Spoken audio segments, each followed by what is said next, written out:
Qué inevitable es esa necesidad de mirar hacia el pasado, hacia ese abismo donde todo lo ocurrido se repite una y otra vez. Es como una espiral infinito cuyo único combustible es nuestra memoria individual y colectiva. A veces pienso que nuestro único propósito es entrar en esa espiral. Ser vistos, ser recordados, dejar un legado. No importa qué suceda, pero esa espiral, ya sea individual o colectivo, algún día se apagará. Algún día seremos olvidados y pasaremos a ser una capa más de polvo sobre la tierra. Es inevitable.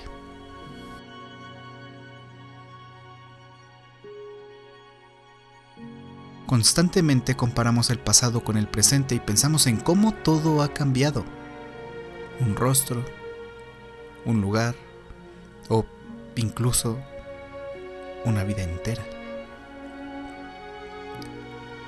El pasado siempre será algo que forme parte de nosotros y por eso no es sorpresa ese constante regreso, esa mirada al abismo.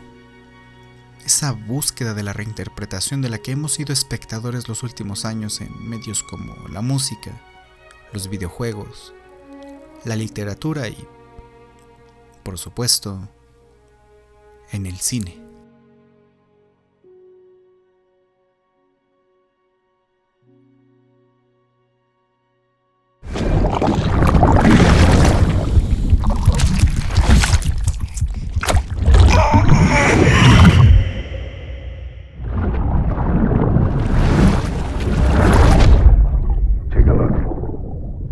What the world looked like hundreds of millions of years ago.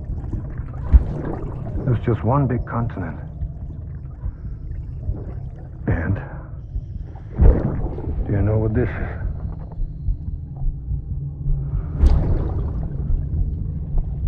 The moon. I'll show you the real thing soon. I promise.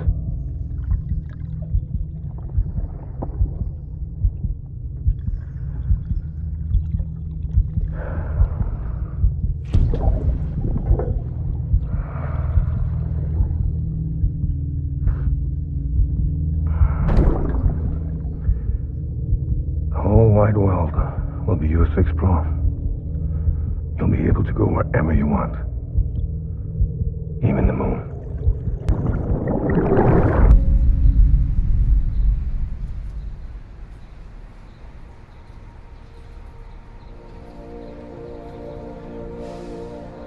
En la tercera temporada de Stranger Things, el grupo de amigos que protagoniza la serie ha crecido. Ya no son los niños que jugaban calabozos y dragones en el primer episodio, pues comienzan a dejar su infancia atrás y ahora casi todos tienen intereses distintos. En torno a eso gira básicamente la tercera temporada. Da la nostalgia. Hablo no solo de la naturaleza nostálgica de la serie, pues desde el episodio 1, absolutamente todo es una celebración y constantes referencias a los años 80. Más bien me refiero a que sus protagonistas recuerdan cómo todo era más sencillo antes, cuando eran niños y su mayor preocupación era ganar un juego. Sí, nostalgia dentro de la nostalgia. El pasado también tiene un papel importante en la tercera temporada de True Detective, donde la historia incide en 3 décadas: 1980, 90 y el presente, 2015. Desde ahí, el protagonista, quien sufre pérdidas de memoria parciales, deberá hacer todo lo posible para recordar un viejo caso que, aparentemente, sigue sin resolverse. Hay más ejemplos, como en Eso Parte 2, donde los personajes deberán recordar su infancia en Derry para volver a derrotar a Pennywise. O en Toy Story 4, donde Woody deberá dejar atrás todo lo que le hace ser quien es y, bueno, hasta los Avengers han regresado a anteriores películas para reinterpretar algunos momentos en Endgame. Menciono todo esto porque un buen puñado del cine de 2019 y la mayoría de películas que estoy por mencionar aquí siguen esa línea, de una u otra forma. Esa mirada al pasado que nos sirve para conocernos mejor, para revalorar un género, un personaje o incluso toda una carrera fílmica. Todos estamos siendo espectadores de una transición. Los medios están cambiando, nuestra forma de relacionarnos con lo que vemos y escuchamos es muy distinta a como lo hacíamos hace 10 años y yo me pregunto, ¿cómo está afectando o beneficiando el panorama actual al cine? Hace un par de semanas se anunció la asociación entre Warner y Cinelytic, una empresa que les proveerá de un sistema basado en inteligencia artificial que puede predecir, según un algoritmo, el éxito en taquilla de sus próximas películas, lo cual les permitiría dar luz verde o no a ciertos proyectos.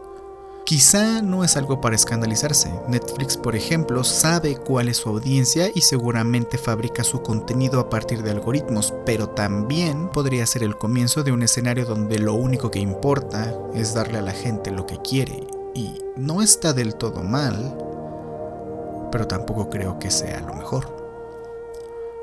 No son nuevos los remakes ni las secuelas, pero creo que es evidente que han ido al alza, y si es así, tiene mucho que ver no solo con el lado nostálgico de traer el pasado de vuelta, sino con complacer a audiencias.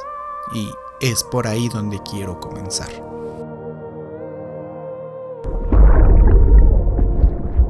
Brought you an astronaut.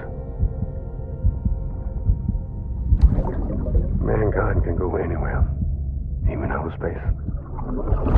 You'll be out of there in no time. And the second all this is over, I'm going to take you wherever you want to go.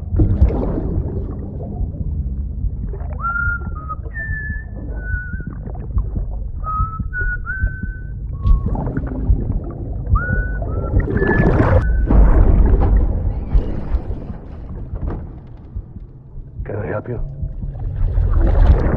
Holy shit. John. Is that you? What are you doing here? My wife's checked in. They don't want a repeat of last year.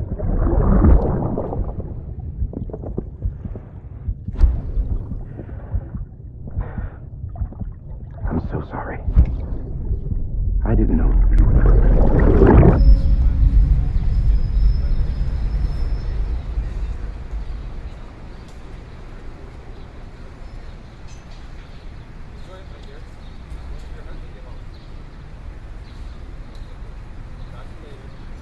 2019 es también un claro acercamiento del arte al hiperrealismo, no solo en el cine sino también en los videojuegos. Hablo de los remakes de Resident Evil 2 y Crash Team Racing, ambos títulos de 1998 y 99 respectivamente, ambos también actuales éxitos en ventas. Estos dos remakes existen sobre todo por exigencia del público, no solo por el valor nostálgico de volver a jugar con los juegos de su infancia, sino también por una afición al hiperrealismo. Es decir, no son solo ports o remasterizaciones para consolas actuales, sino que ambos fueron hechos desde cero para funcionar con los mejores gráficos posibles.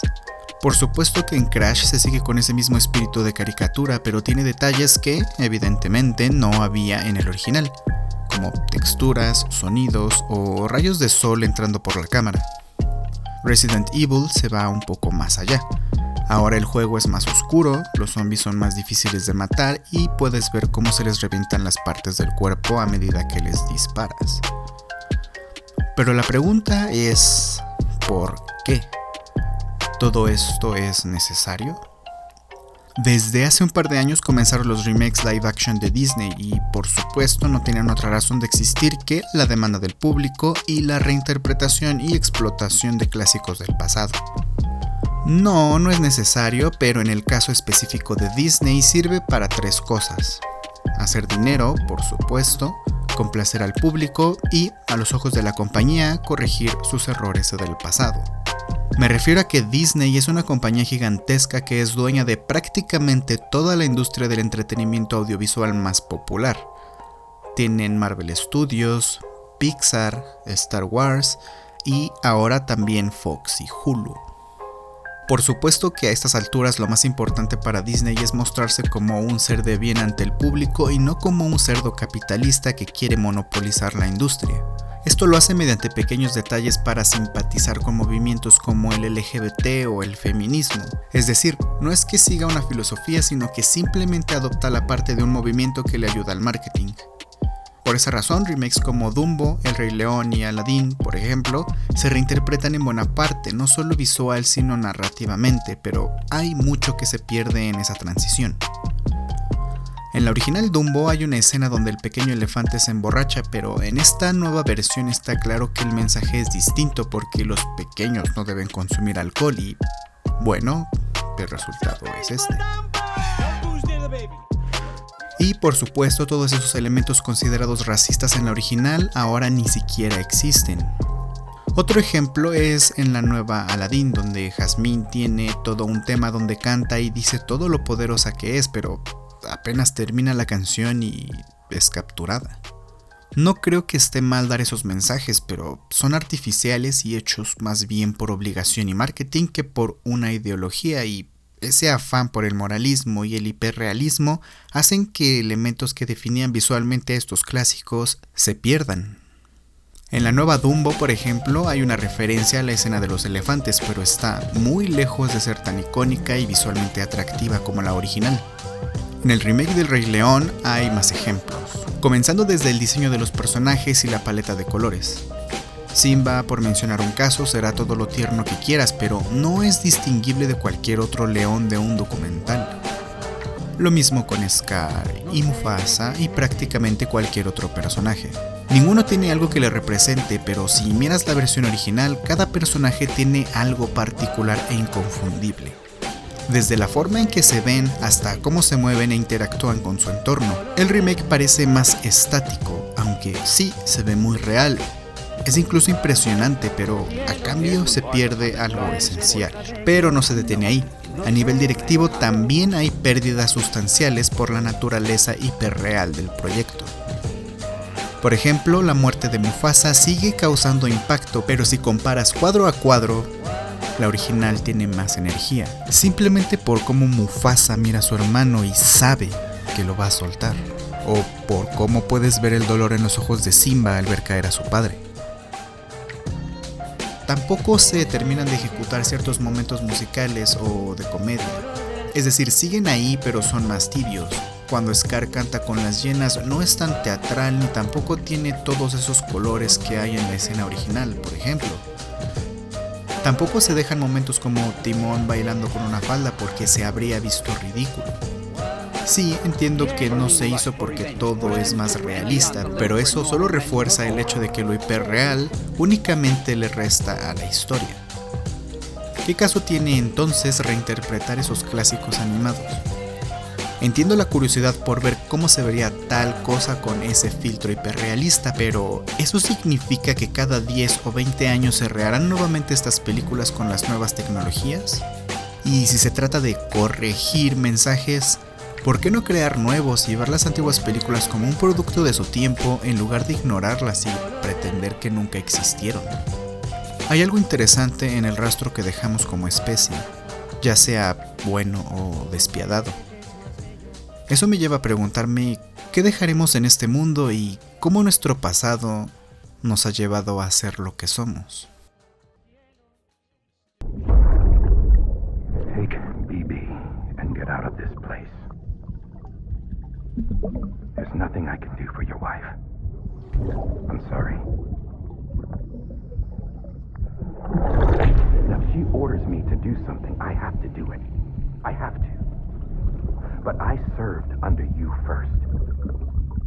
And your family doesn't deserve this. Any of this. Why are you helping me? If they catch you. Because you saved my life, sir. Again and again.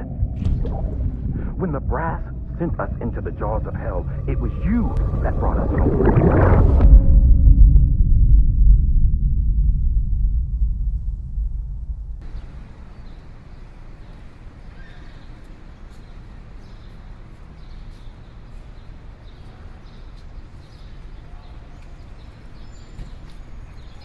A medida que envejecemos, solemos pensar más y más en nuestro pasado, en cómo nos ha hecho cambiar, en las decisiones que hemos tomado y nos han llevado a ser quienes somos. Las siguientes películas abordan el pasado desde una revisión a nuestra memoria individual y colectiva, y cada uno de sus directores tienen una larga carrera que les ha dado espacio para cuestionarse quiénes son. Cada uno reinterpreta el pasado a su manera. Dolor y Gloria, escrita y dirigida por Pedro Almodóvar, es una película casi autobiográfica donde el protagonista, Salvador Mayo, es un director de cine en decadencia que ha dejado el medio a un lado debido a sus malestares físicos, lo que le lleva a una crisis creativa. La historia es narrada desde el presente, donde el personaje recuerda fragmentos de su infancia, su antiguo hogar, su educación y cómo todo eso le llevó a crear. Todo esto en medio de la remasterización y reestreno de una antigua película suya, Sabor, cuyo protagonista es el actor Alberto Crespo, con quien no ha hablado desde hace 32 años debido a una disputa, y a quien decide contactar para arreglar las cosas. Lo que me encanta de esta película es esa relación entre la creación y la vida personal y cómo es casi imposible separarlas. Cómo todo lo que vives, de alguna u otra forma, va a influir en tu obra. Es decir, el primer nivel de Dolor y Gloria es lo que acabo de mencionar, pero va más allá. En otra capa habla sobre la relación de casi 40 años entre Antonio Banderas y Pedro Almodóvar y cómo durante el proceso han descubierto cosas nuevas de cada uno. Cómo el director ha revelado cosas sobre su personalidad que son muy privadas. También admiro esa parte final que te hace sentir que no importa qué suceda, siempre podrás superar todas esas crisis para poder transformarlas en una creación. Además, imagínate que uno de tus recuerdos sea Rosalía cantando a la orilla del río. ¿Qué más puedes pedir?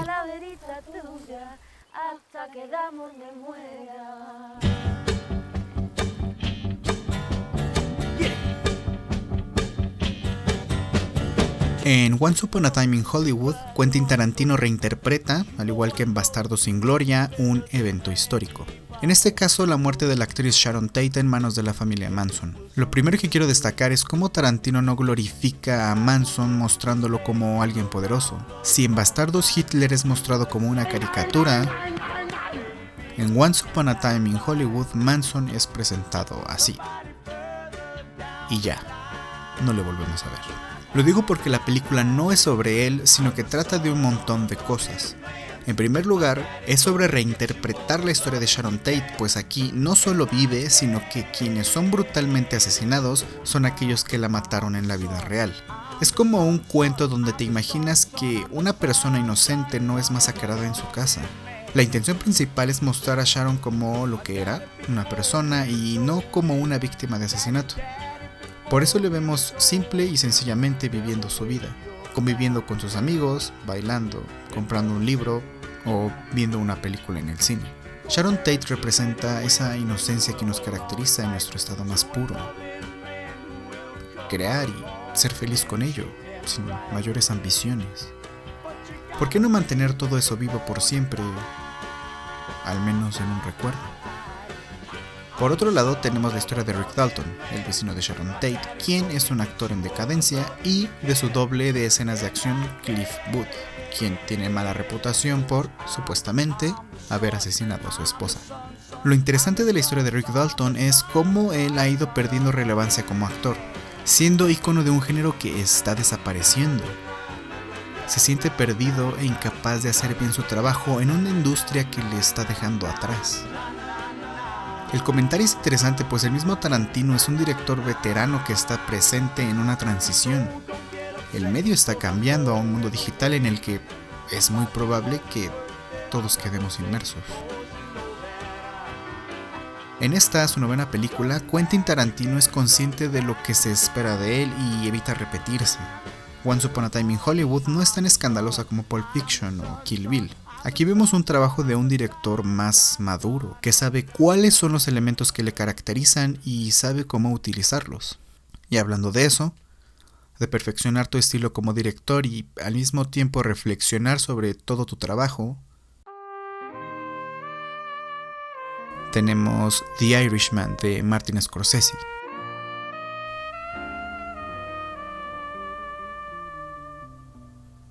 Esta película también narra un evento histórico.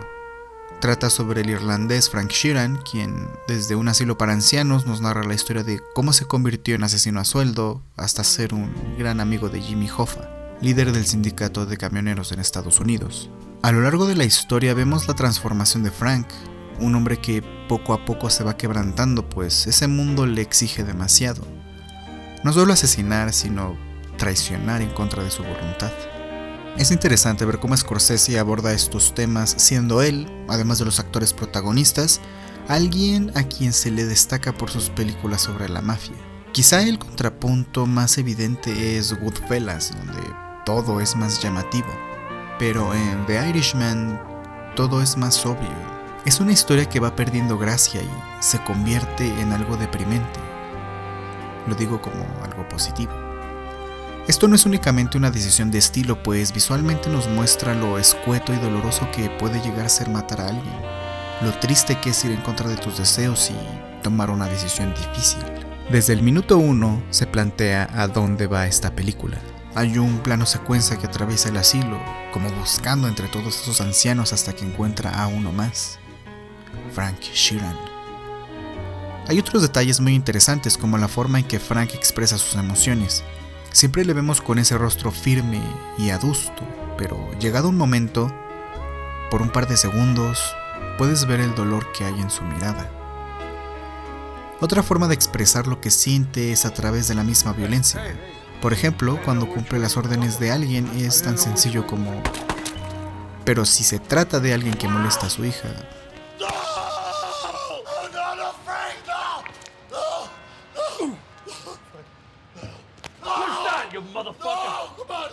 The Irishman es una reflexión sobre la violencia, sobre las malas decisiones y sobre cómo sus personajes han terminado solos. Es interesante cómo estas tres películas son de directores experimentados, cómo cada uno aborda el pasado, cómo cada uno ha ido envejeciendo junto a esos actores que lo han acompañado durante toda su carrera. El final de Irishman lo resume todo en un plano. Tú eliges tu estilo de vida y es muy probable que al final únicamente quedes tú, tus recuerdos y tu soledad.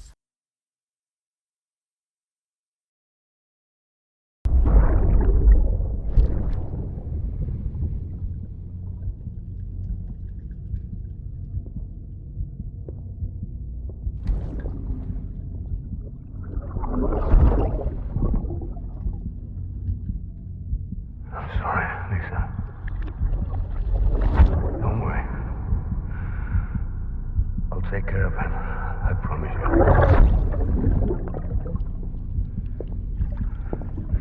Baby. Baby. Baby, can you hear me? Can you hear me? Steady.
En The Lighthouse, 2 hombres están a cargo de darle mantenimiento a un faro ubicado en medio del mar. Tormenta y tiniebla. Esta es la segunda película del director Robert Eggers y podemos ver, al igual que en Midsommar de Ari Aster, un estilo muy reconocible y una total figura de autor.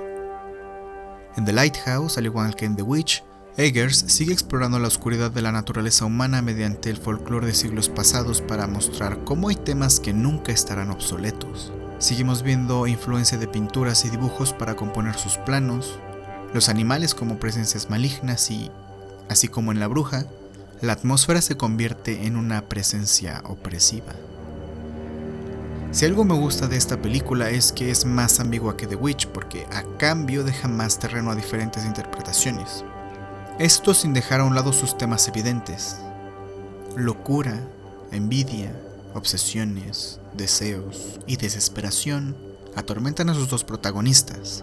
Esto a través de un escenario de finales del siglo XIX, todo para hacer evidente cómo, por más que avancemos, el pasado nos persigue porque esa oscuridad siempre estará en nuestra naturaleza y, muchas veces, parte de la soledad es enfrentarse a uno mismo y a su lado más oscuro.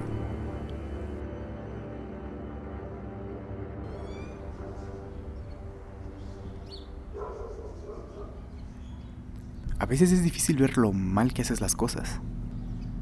Es decir, suele ser divertido verte fallar, pero últimamente es patético ver cómo lo intentas una y otra vez y todo te sale mal. Bueno, creo que así pasa con todos. No puedes conseguir todo lo que quieres a la primera. Exacto. No puedes conseguirlo todo, pero es que tú no has conseguido nada. Solo intentas e intentas y no lo consigues. Siempre haces que todo parezca más difícil de lo que es. No creo que todo me salga mal. Menciona una cosa. ¿Ves? No puedes dedicarte a lo que quieres. No eres bueno en tu trabajo. Tampoco lo fuiste en la escuela.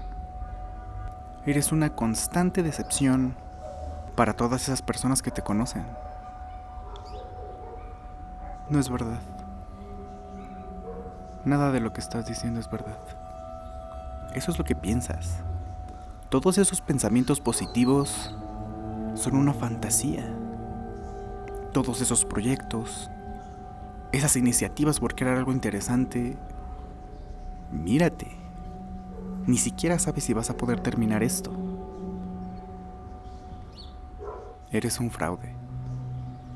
Incapaz de lograr lo que te propones. Incapaz de lograr algo cuando menos destacable.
Cada vez que abro la ventana de mi habitación, lo primero que veo es la enorme y hermosa casa de al lado.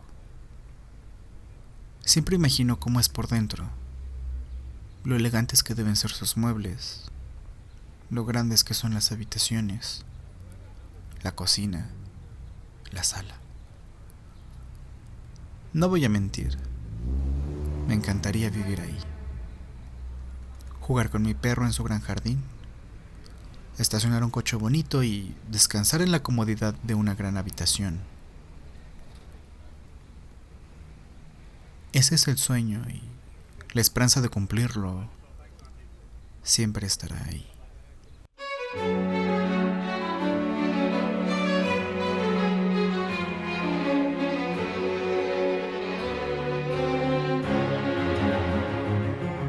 Me gusta la simpleza de Parasite y cómo al mismo tiempo es tan compleja, cómo dice tanto con apenas lo suficiente, cómo domina lo básico para referirse a lo complejo. Es dirigida por Bong Joon-ho, mi segundo director coreano favorito solo detrás de Park Chan-wook. En Parasite seguimos la historia de la familia Kim, todos desempleados y de bajos recursos, sobreviviendo con lo primero que se les presenta hasta que un día un amigo de Ki-woo le deja su empleo como profesor particular de inglés en una lujosa residencia. Poco a poco la familia se las ingenia para que cada uno sea contratado bajo un servicio distinto.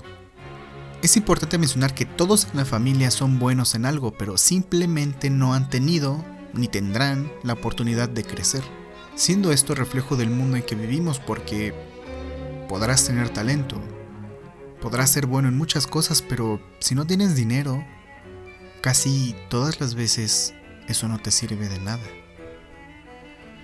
Bong Joon-ho ya ha tocado este tema antes y el ejemplo más claro es Snowpiercer, donde lo que queda del mundo viaja sin parar en un tren donde cada vagón es una clase social distinta, los más pobres atrás, los más ricos enfrente. Pero mientras que ahí esa división es horizontal, en Parasite es vertical, haciendo énfasis en el ascenso y descenso de cada clase, en lo que significa subir y lo que significa bajar. ¿Saben qué es lo que veo desde otro ángulo de mi ventana? Una casa con techo de lámina. Es sorprendente cómo unos pueden tener tanto y otros apenas lo suficiente. Ese tipo de paisajes están por todos lados. De pronto ves un conjunto de casas enormes y bonitas, pero aisladas del resto que son más modestas. El final de Parasite es brutal porque por un lado te da esperanza e ilusión. Después de todo, solo basta con esforzarse, con ser un buen estudiante y dar lo mejor de ti para tener una vida digna, ¿verdad? Por otro lado está el plano final que, con una imagen potente, te dice que no es suficiente, que todos lucharemos siempre por sobrevivir, mientras seguimos siendo parásitos.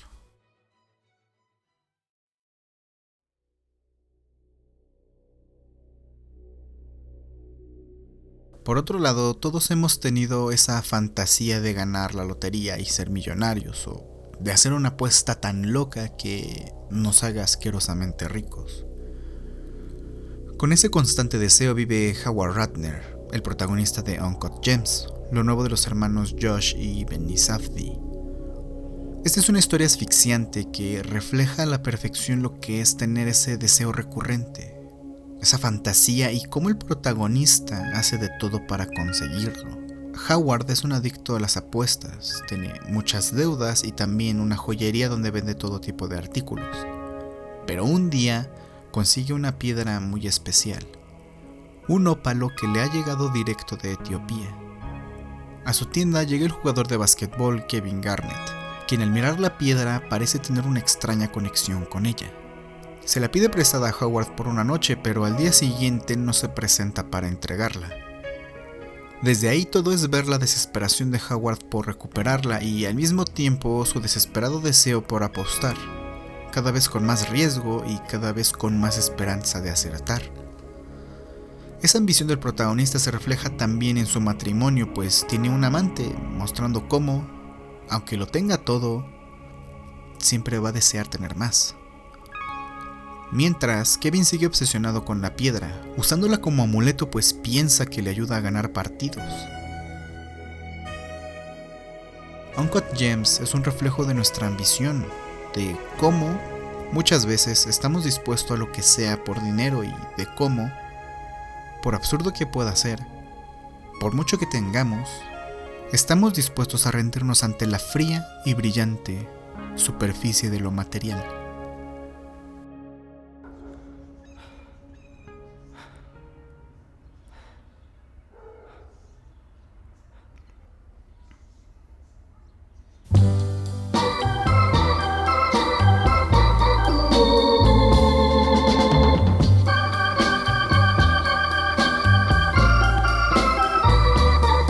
That's life. That's life. That's what all the people say. You're riding high in April, shot down in May. But I know I'm gonna change that tune. When I'm back on top in June. I said that's life. That's life. And as funny as it may seem, some people get their kicks stomping on a dream. But I don't let it get me down. 'Cause this fine old world, it keeps spinning around. I've been a puppet, a pauper, a pirate, a poet. Vamos a cerrar este bloque con Joker, Todd Phillips. A un lado de las producciones millonarias y universos cinematográficos, comienzan a surgir pequeños one-shots sobre personajes provenientes del cómic. En 2017 fue Logan y 2 años después tenemos Joker. El protagonista es Arthur Fleck, un enfermo mental que es rechazado por la sociedad. Suspenden el apoyo médico que se le da, lo corren de su empleo por circunstancias injustas y varias veces es golpeado en las calles a manera de burla. El abuso hacia Arthur está presente desde su infancia, por lo que vive con fantasías y constantes deseos de convertirse en algo más que un simple payaso. Por más que intenta una y otra vez ir por el buen camino, su realización la encuentra en el crimen, pues siente que el mundo le ha orillado hasta ahí. Creo que Joker es un muy buen intento por hacer algo distinto, aunque siento que por momentos todo es demasiado melodramático, sobre todo por la música, y eso se siente desde los primeros minutos cuando le patean en el suelo. Entiendo que el personaje debe ser patético, pero hay momentos que se resuelven de manera muy simple o que se detienen para explicarse, pero bueno, supongo que son los vicios recurrentes debido al público al que apuntan. Por otro lado, la película tiene algo que muy pocas consiguen y es tener una identidad visual. Lo digo sobre todo porque otras películas del género no se distinguen ni siquiera por su paleta de colores, pero me atrevo a decir que un plano de Joker es inconfundible. También su director ha logrado crear imágenes que no son solo memorables, sino visualmente atractivas. Es decir, esta escena de Endgame será grandiosa por el hype y lo que quieras, pero no es que sea un plano estético que vaya a perdurar mucho tiempo, como sí lo hace la escena de las escaleras en Joker. La película es muy interesante en ese sentido. Cómo intenta aterrizar un personaje tan famoso a un contexto más crudo y, con todos sus fallos, prefiero 1000 veces esto que las mismas historias de siempre.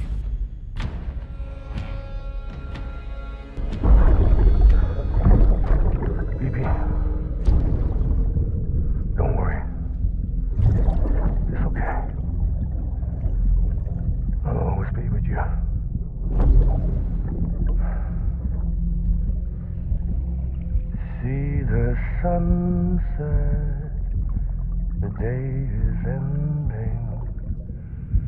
Let the dawn out.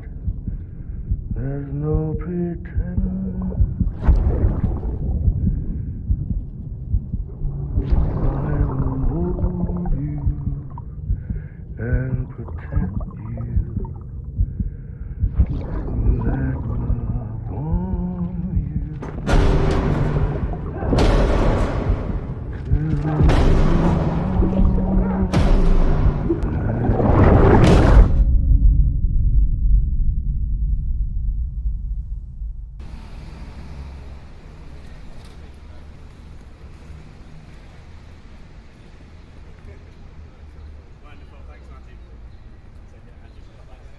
¿Alguna vez te has puesto a pensar en todas las relaciones que has tenido con todas las personas que has conocido en tu vida? En este último fragmento, las historias a mencionar abordan el tema de las relaciones que formamos con todo tipo de personas, incluso con nosotros mismos, desde el amor familiar hasta las relaciones en pareja.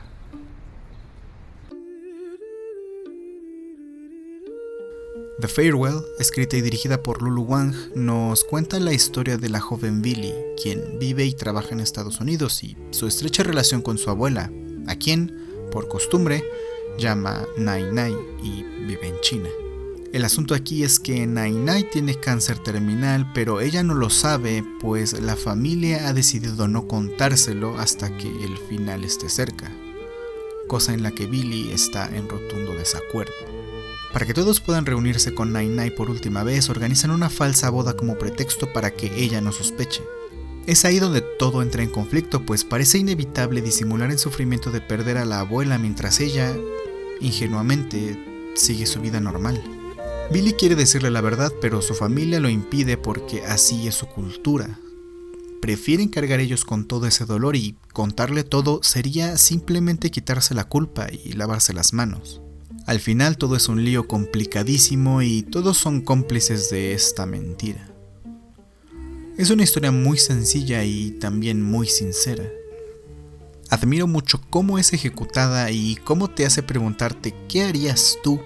¿Le dirías a un ser querido que está a punto de morir? ¿O le dejarías vivir, aunque sea un poco más, con la felicidad de la ignorancia?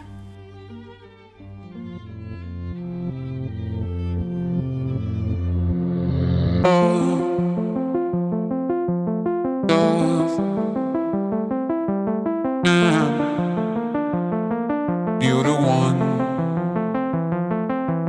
Love,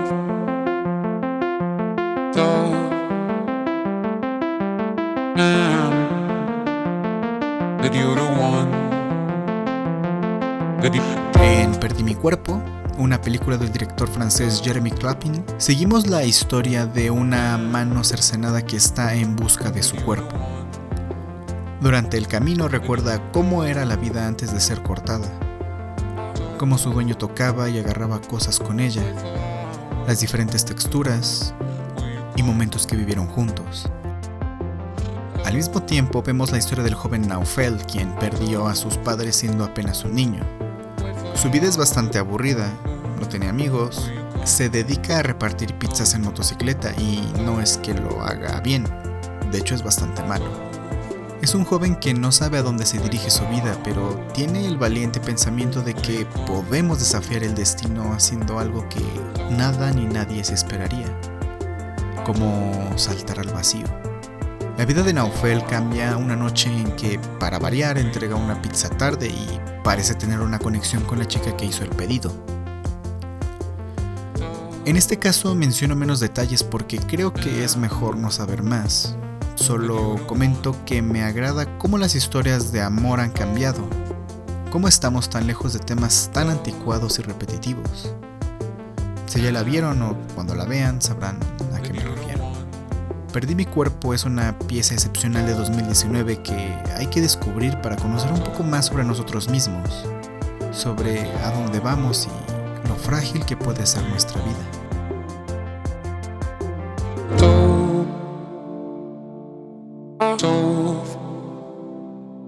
Wait for hours. Will you come? No.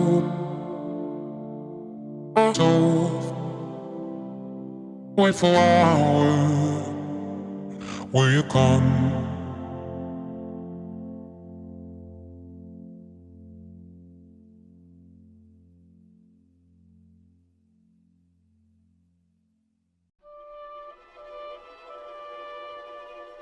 Cualquiera que se haya aventurado a la locura que es tener una relación, sabe por qué es una locura.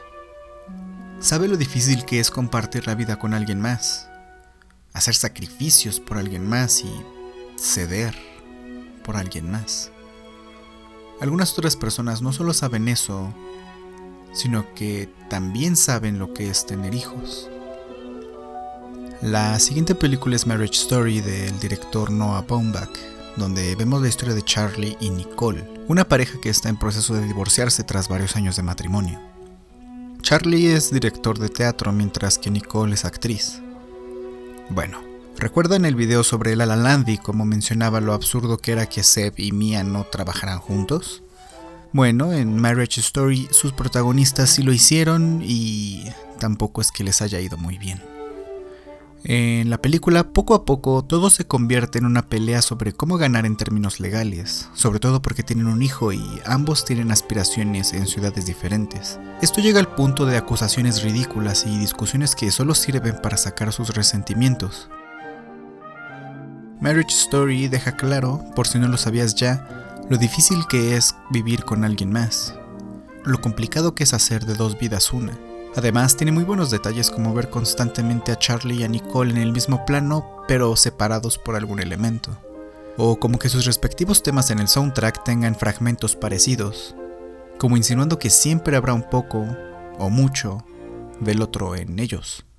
Pero la siguiente película trata el tema de la ruptura de una manera mucho más drástica e inquietante.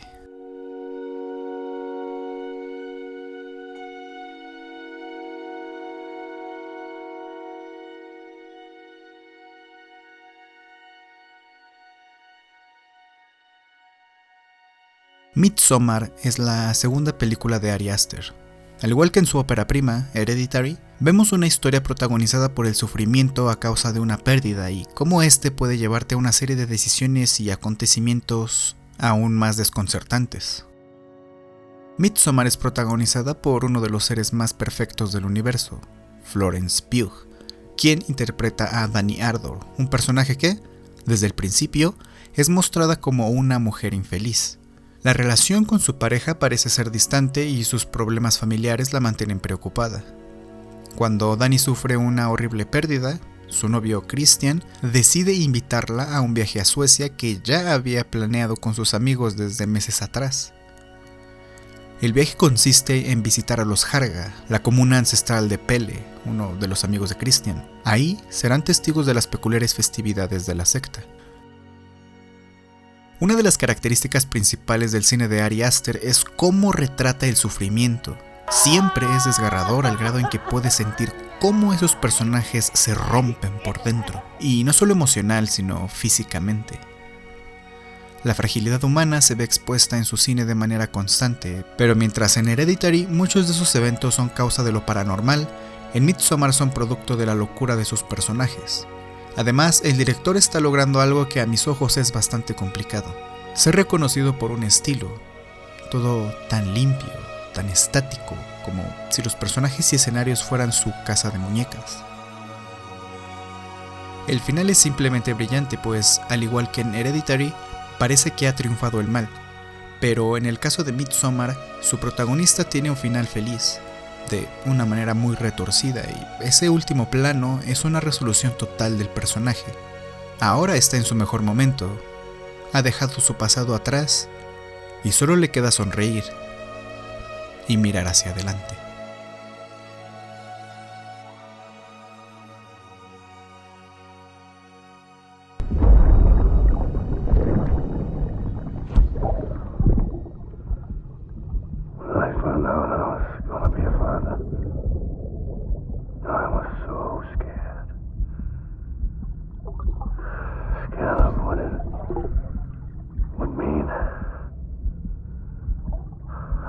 Be there for you, your mom, no matter what. I couldn't just go off and get myself killed anymore. Couldn't leave you all alone. I couldn't. I had it all wrong.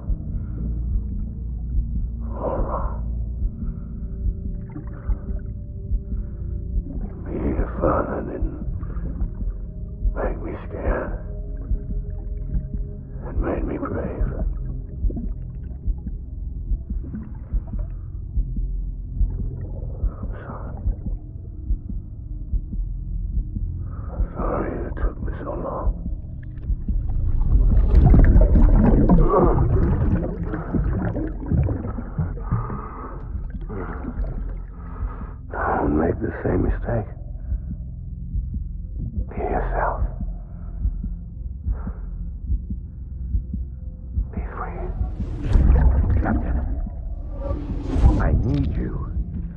Hand it over. Shoot him, John. Shoot him! I gave you an order. Shoot him!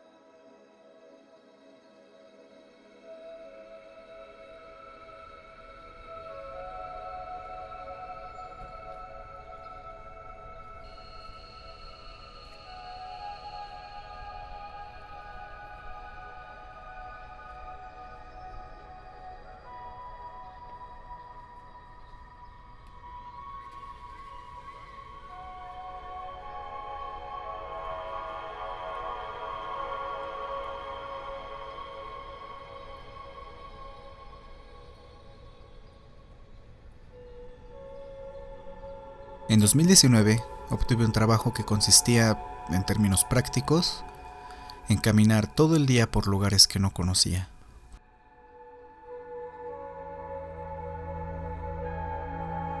Durante 10 meses me encontré con todo tipo de espacios, pavimentos y paisajes.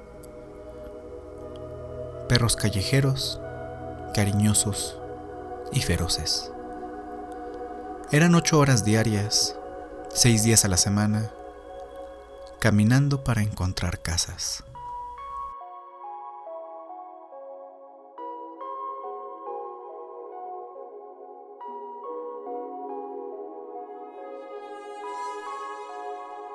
Al final del día terminaba agotado, con mis pies adoloridos, mi piel roja por el sol y con el cuerpo únicamente dispuesto a descansar para recobrar fuerza y continuar el día siguiente.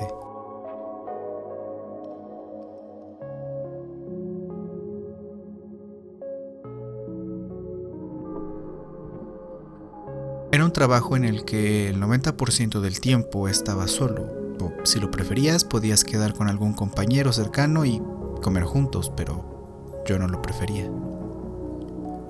Solo era yo y un montón de camino por recorrer.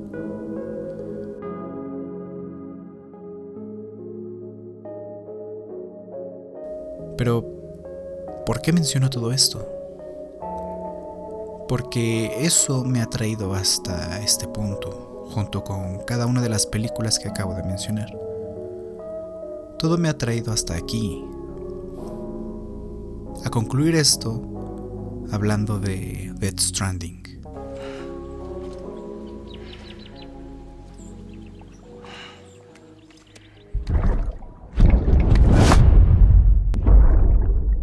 Tengo bien presente que este es un canal sobre cine y también que Death Stranding no es una película, pero sí creo que como historia audiovisual y además interactiva no debería ser excluida si además me ha provocado tantas cosas. No solo es que tenga elementos cinematográficos, pues su director, Hideo Kojima, es abiertamente un cinéfilo y su trabajo siempre ha tenido una relación cercana con el cine, sino que también creo que su parte interactiva es digna de revisarse. Es decir, quienes no estén muy familiarizados con los videojuegos lo suelen asociar solo con competencias de disparos donde gana el que mata más y no como otro medio para hacer arte. Si la literatura debe transmitir un mensaje con palabras escritas y el cine con imágenes en movimiento, el videojuego debe transmitirlo mediante sus mecánicas de juego. La trama es bastante complicada, por lo que solo mencionaré puntos básicos para entender de qué estoy hablando. La historia es la de un Estados Unidos dividido a causa de un evento al que han llamado Death Stranding, el cual ha causado la aparición de unos entes invisibles que, al consumirte, provocan una explosión capaz de destruir ciudades. Estos entes regresan al mundo de los vivos en diferentes formas, ya sean animales o humanos, y lo hacen a través de playas, una especie de limbo al que vas cuando mueres. También hay una constante lluvia que oxida todo lo que toca. Debido a esto, lo que queda del país se ha mudado al subterráneo, incapaz de comunicarse con el exterior de manera eficiente. Para hacerlo existen los transportistas que se dedican a llevar y recoger paquetes entre todo Estados Unidos. Tú juegas como Sam Bridges, quien, además de ser un transportista, Es el hijo de la presidenta, quien quiere reconectar el país a partir de algo llamado Red Kiral. A Sam se le encomienda la misión, pero la única razón por la que acepta es porque su hermana Amelie está secuestrada en la costa oeste de los Estados Unidos por un tipo llamado Hicks. Para que Sam pueda cumplir su misión se le dan 2 herramientas: un cupido con el que podrá reconectar cada punto en el mapa y un BB, Bridge Baby o bebé puente, que es, básicamente, un bebé que no ha nacido y que está encapsulado en un contenedor que simula ser el vientre de su madre. Como el bebé no ha nacido, no pertenece al mundo de los vivos y tampoco al de los muertos, lo que te ayudará a poder ver a los entes que deambulan por el territorio. Ahora, lo que tú tienes que hacer es transportar paquetes. Así es, tienes que caminar y caminar y caminar hasta llegar a tu destino. ¿Recuerdan eso que mencioné sobre el hiperrealismo? Bueno, Death Stranding es un videojuego hiperrealista, no solo por los gráficos, sino por la forma en que interactuamos con él. Con esto me refiero sobre todo a cómo nos enfrentamos a la misión de transportar los paquetes por un terreno impredecible. El peso de tu carga debe ser repartido según la habilidad de Sam, pues solo puede cargar cierta cantidad de kilos y, además, entre más grande y pesada sea la carga, más difícil e incómodo será transportarla. Es decir, no es como otros juegos donde puedes llevar un montón de objetos y los cargas quién sabe dónde. Aquí ves cada paquete y decides dónde cargarlo. Todo objeto tiene un impacto sobre el cuerpo de Sam. La parte interesante de todo esto es que son las mecánicas del juego las que te hacen sentir conexiones en todo momento, comenzando por el juego en línea, que es muy poco convencional. Es decir, no te juntas con un grupo de amigos para combatir a otro grupo de jugadores. Lo único que ves de otros jugadores es el rastro que van dejando, así como ellos pueden ver el tuyo. Puede ser desde paquetes que se han dejado caer, hasta las estructuras que se han construido en el territorio gracias a la red Kiral. Los paquetes olvidados que recoges tienen un historial de propietarios y puedes ver cuántas personas lo han tenido en sus manos antes que tú. Así puedes entregarlos a su destino. Las estructuras te ayudan ya sea a cruzar una montaña, un río o simplemente a animarte. Y me gusta porque nunca había sentido ese tipo de trabajo en equipo. El cómo puedes preocuparte por los demás, por dejar algo que les haga el trabajo más fácil. Otra cosa que me encanta es que tu bebé no es solo una herramienta que te ayuda a hacer tu trabajo, sino un personaje con el que interactúas y por el que te tienes que preocupar. Si se estresa, comenzará a llorar y tendrás que arrullarlo para que se tranquilice. Esto no se hace solo oprimiendo un botón, sino moviendo suavemente el control para que Sam cargue a Bebe y lo calme. También puedes agitar el control, pero eso solo lo inquietará y volverá a llorar. Hay una parte del juego en el que no puedes llevar al bebé contigo y su ausencia se siente, incluso lo extrañas. Tras su ausencia, Sam decide llamarle Lou. Y a partir de ese momento el mismo juego es consciente de eso y en los menús ya no lo nombran bebé sino por su nuevo nombre. Parece un detalle pequeño pero es bonito. Es una historia larga que sé que no todos podrán jugar, pero al menos recomiendo verla en internet porque tiene momentos que fácilmente podrían estar en una película de ciencia ficción y, bueno, el final es brutal y es de esas pocas veces en que he estado a punto de llorar. Todo se trata de formar conexiones y yo no pude evitar encariñarme con Bebe porque lo que representa no es solo un puente al mundo de los muertos, sino un puente al futuro, a lo que dejamos en este mundo y a lo que nos aferraremos, estemos donde estemos.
2019 fue un año complejo.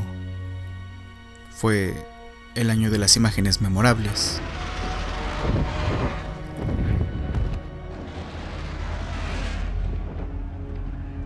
De los momentos emotivos.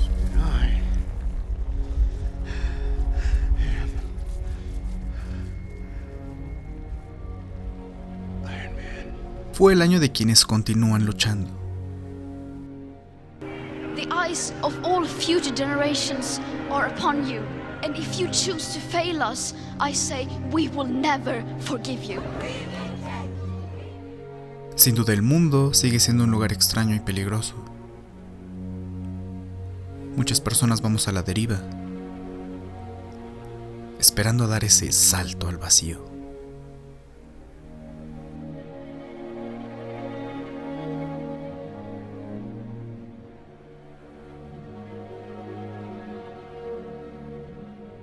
...2019 fue difícil.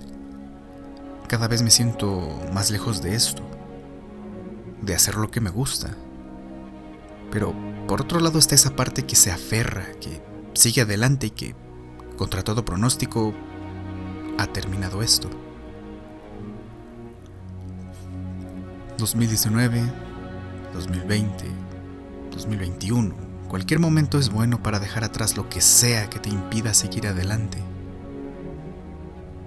Es momento de ascender, de buscar, de encontrar lo que estamos buscando.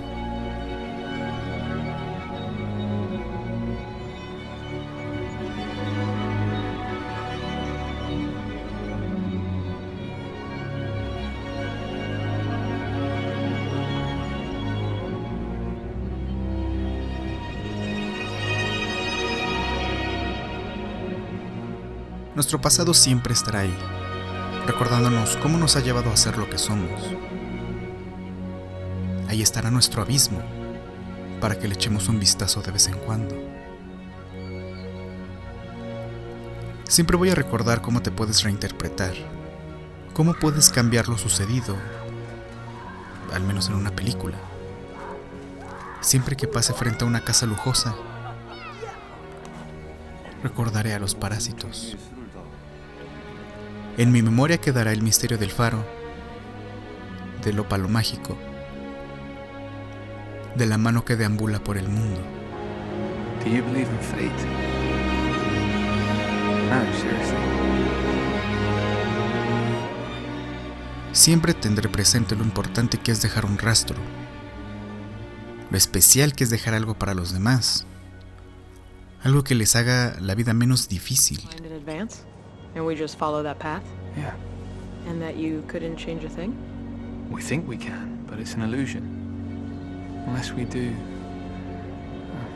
something completely unpredictable and irrational. Estamos aquí para hacer algo valioso, algo único, antes de irnos.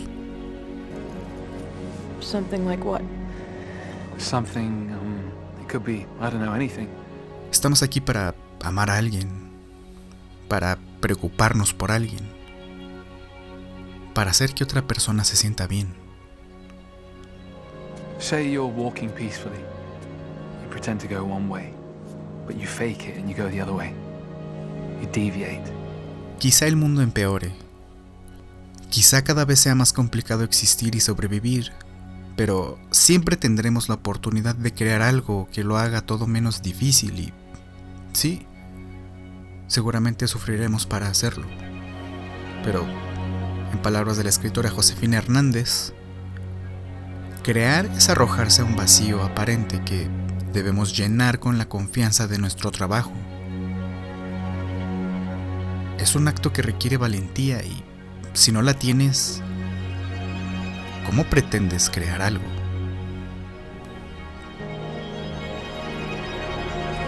And you jump on that crane. Something that you would never do. You shouldn't have done it, but you did it because it was right. It got you somewhere else. And you don't regret it. Something like that.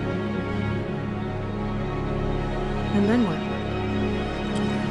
And once you fool destiny, then what?